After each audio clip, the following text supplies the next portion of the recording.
They mocked the new trauma doctor.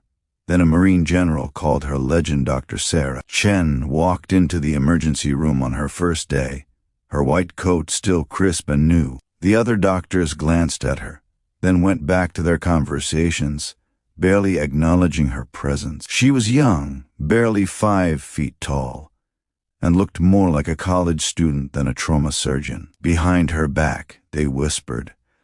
Some laughed. One veteran nurse even asked if she was lost, assuming she was a patient's daughter. But Sarah just smiled, tied back her hair, and got to work. What none of them knew was that this quiet, unassuming woman had just returned from 3 tours as a combat surgeon in Afghanistan, and in less than 72 hours, she would save a life that would change everything. The mockery started small but cut deep. During her first trauma call, a senior surgeon publicly questioned her competence. "Are you sure you can handle this?" he asked, loud enough for the whole room to hear. Sarah didn't argue. She just scrubbed in and did her job with steady hands and a steadier heart, because she had learned something in those desert field hospitals that her colleagues had never experienced. That kindness under pressure, that gentle confidence in the face of chaos, could be the difference between life and death. Before we continue with Sarah's incredible story, if you're enjoying this tale of courage and compassion, please hit that subscribe button and join our Heartfelt Moments family. We share stories that remind us of the good in humanity, the power of kindness, and the heroes walking among us. Drop a like if this story touches your heart, and leave a comment telling us about a time when someone's kindness made a difference in your life. Now let's get back to the moment that changed everything. It was a Tuesday evening when the call came in. A multi-vehicle accident on the interstate.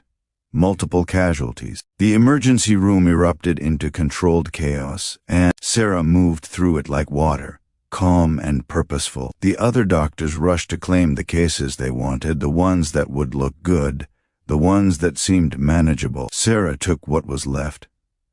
A critical patient the others had glanced at and quietly written off. A young Marine, 23 years old, with catastrophic injuries that made the senior surgeons shake their heads. His name was Marcus Rodriguez. His truck had been crushed by a semi, and his injuries were so severe that 3 different doctors had already walked away. The attending physician pulled Sarah aside.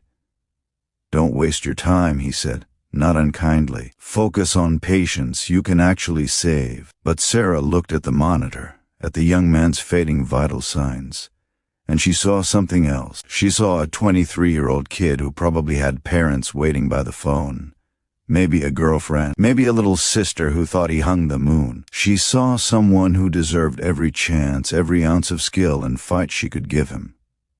For 11 hours Sarah worked. Her hands never trembled. Her focus never wavered. She performed procedures that some of the watching residents had only read about in textbooks. She spoke to Marcus the whole time, even though he couldn't hear her, tell him about her own time in service, about the Marines she had worked on in field hospitals under mortar fire, about how tough his brothers and sisters in arms were, and how she knew he had that same strength in him. The other surgeons who had mocked her now stood in the observation room, watching in stunned silence as this small, quiet doctor performed what one of them would later call surgical poetry. When Marcus's heart stopped twice on the table, Sarah brought him back both times. When his blood pressure crashed, she adjusted, adapted, persevered. She refused to give up because she had learned in the desert that every life has immeasurable worth. That kindness means fighting for people even when it seems impossible, especially when it seems impossible. At hour 9, a senior surgeon scrubbed in to help her, humbled. At hour 10, 2 more joined. They weren't leading anymore. They were following her, learning from her, witnessing something extraordinary. Marcus survived the night, then the next day, then the next week. Against every odd, every prediction, every whispered doubt, he lived. His recovery was slow and painful, but he fought with everything he had, inspired by the doctor who had refused to let him go. Word spread through the hospital about the miracle in Trauma Bay 3. The mockery stopped. The sideways glances became looks of respect. But Sarah didn't change. She remained the same kind, humble, fiercely competent doctor she had always been. 3 months later, something happened that no one expected. A decorated Marine general walked into that hospital, his uniform sharp, his bearing commanding. He asked for Dr. Sarah Chen by name. The staff scrambled, wondering what could possibly bring a 2-star general to their emergency room. He found Sarah in the break room, eating a sandwich between shifts. Still in her scrubs, she stood quickly, recognizing the rank if not the face. The general's eyes were wet when he spoke. "Dr. Chen," he said, his voice thick with emotion, "I am Marcus Rodriguez's father." Sarah's hand went to her mouth. The general continued, "My son told me everything. How you fought for him when no one else would. How you stayed by his side for 11 hours. How you talked to him about honor and service and never giving up." He paused, composing himself. "In the Marines, we have a word for people like you. We call them legends. And ma'am, with your permission, that's what I'm going to call you for the rest of my life." The story spread beyond the hospital, beyond the city.